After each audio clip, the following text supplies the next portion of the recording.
8 years, I believe, dating back to when he was working with SBI.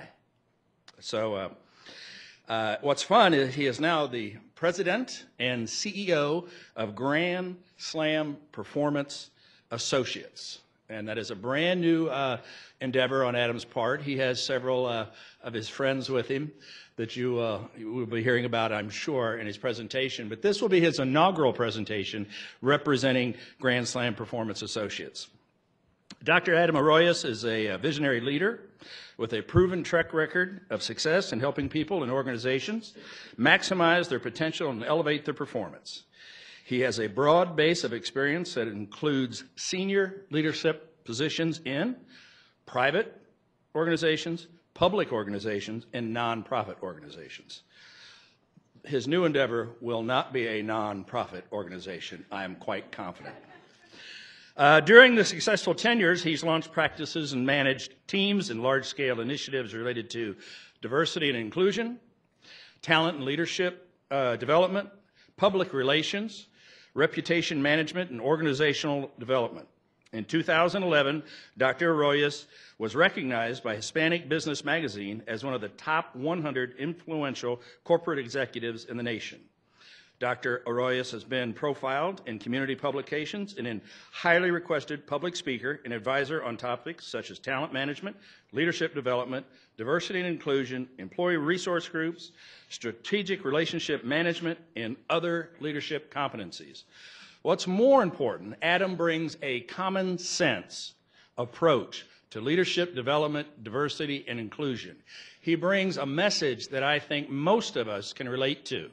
And to me, that's the most important, I think, of any of Adam's talents, is he brings a good, common sense message that is transferable to most of us. It's my honor, Adam.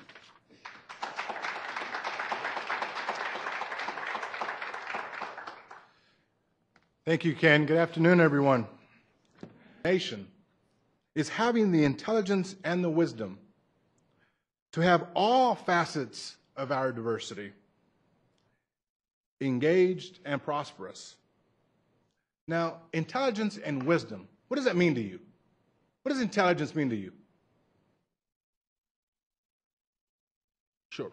So the ability to acquire and to apply new knowledge, right? You have that cognitive ability to do that. What about wisdom? What does wisdom mean to you? Scar tissue. So being tested, proven, right? A lot of experience, a lot of knowledge. So think about this.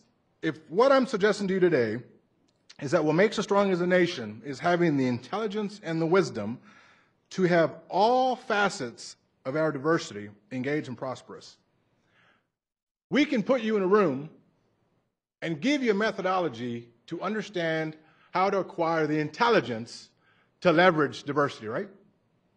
But I can't put you in a room and give you the wisdom. That has to come from you. To gain wisdom, you have to have experience doing something.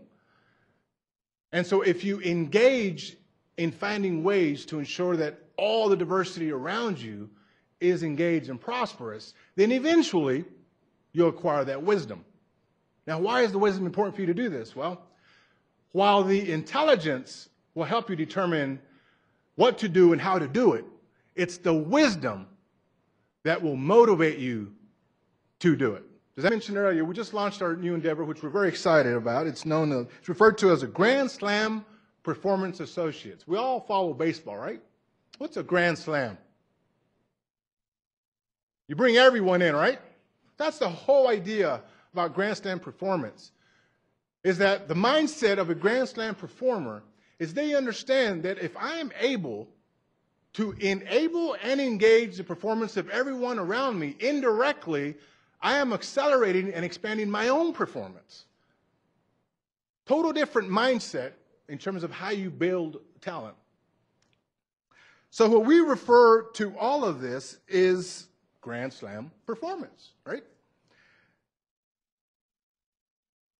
Now, if you have the ability and the motivation to achieve this Grand Slam performance, well, you have to be referred, or you have to have some sort of measure, right, to determine how you're performing relative to others. So we coined this term known as your performance GPA. In other words, GPA measuring your Grand Slam performance aptitude. Does that make sense? Right?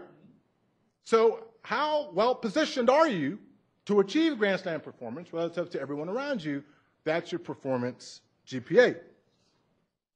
Let's discuss how each of you can contribute the strengths from your diversity to create more opportunities for your company to achieve Grand Slam performance. To achieve this type of performance, it requires the contribution from a company in the form of a favorable infrastructure, and it requires contributions from individuals in the form of certain competencies and capabilities. We've discussed how your company has positioned itself to enable Grand Slam performance. In fact, we all agreed to it. But what are the competencies and capabilities required from the team members, from all of you? How can each of you help deliver on the mission of one person, one team, one goal? In the interest of time, I will highlight a few of these competencies and capabilities to as a pure mindset. Pure mindset. Let's start with the letter P, okay? You have to have a purpose to lead. Your purpose to lead shouldn't be your title to afford you the right to lead. What's your purpose? Why do you wake up in the morning first? And then why do you come to work every day? What do you hope to do? Tyson has given you this immense opportunity to make a difference in the lives of your colleagues, of your community, of your customers, your shareholders, the world. What are you going to do with it? Right? What are you going to do with all of those resources that Tyson has given you? What's the higher purpose for your leadership? What is it? It's rhetorical, but I do hope that you're thinking about what that purpose of leadership is for you. Second P of pure is passion. Bring love for what you do. Don't approach your work as just another job. Don't approach your work and responsibilities, your core values, your Bill of Rights as a check the box. Live them. Have some passion. You know? Add some energy. Be a source of energy. Get excited. Bring passion to what you do. Let's go to U. Utility and urgency. Utility. What does it mean? What does it mean to you to be of utility? What does it mean to you, Ben Beber? Be useful. Beyond what you do. If I'm a technician, be more than that. I just talked about the value and strengths of our diversity. What good is it to be diverse if you don't know what to do with it? Right? What is your diversity? I don't know, but you do. And I'll tell you, it's more than the job that you do, the job that you perform. You owe it to yourself, you owe it to this company, you owe it to your customers to figure it out and find ways to be more useful than what you are today.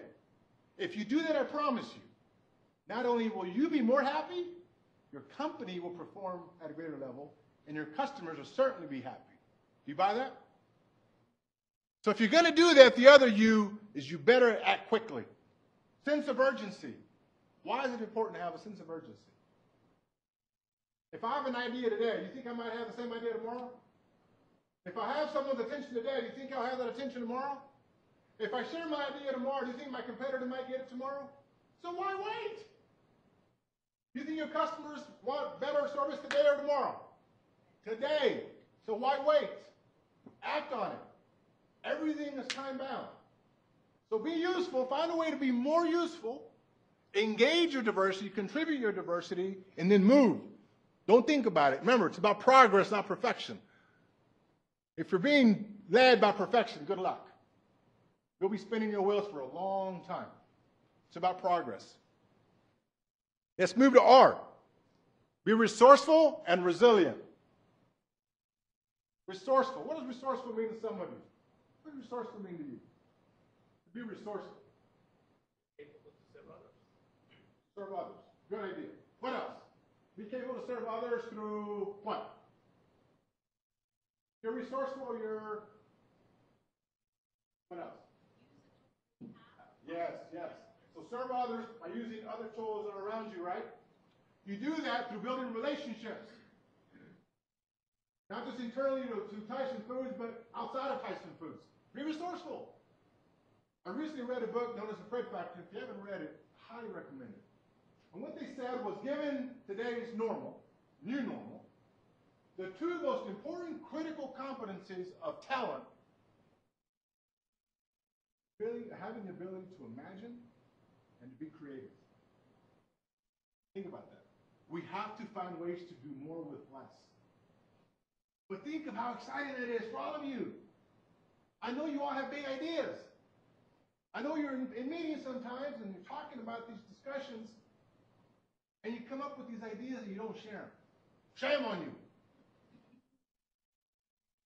It could have been the best idea of the century. You have great ideas. Find vehicles for your ideas. They're called relationships. Find ways to leverage others who don't even have to report to you. Heck, don't even have to work in your same department. Don't even have to work for Tyson Foods. And find ways to have them work for you. And you do that through a reciprocated relationship. Trust and reciprocity. They know that you're there when they need you. You know they're there when you need them. Find ways to do more with less. Resourceful. The second R, resilient. Whenever you dare to think big, whenever you dare to take a risk, whenever you dare to move fast, you're going to stumble at times. It's going to happen. But you have to be resilient. Keep your mind at your higher purpose. What's your true north? What's at stake? Okay, so you stumble. Learn from it. Get up, wipe yourself off, keep moving. You learn more from your mistakes than you do from the things you do really good. Bottom line. So you shouldn't be afraid to make mistakes. But you have to be resilient, right?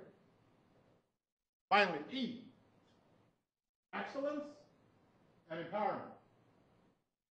In everything you do, everything, pursue excellence. You can be the nicest person, the most connected person in the world. But if you don't perform, it's going to be hard for you to move forward.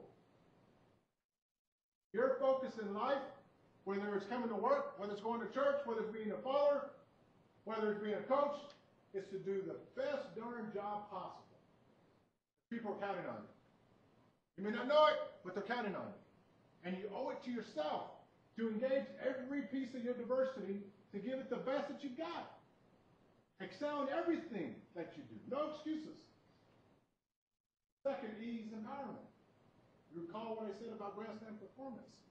The mindset is if you build those around you and you engage and enable the performance of those around you, they create this rising tide that, guess what?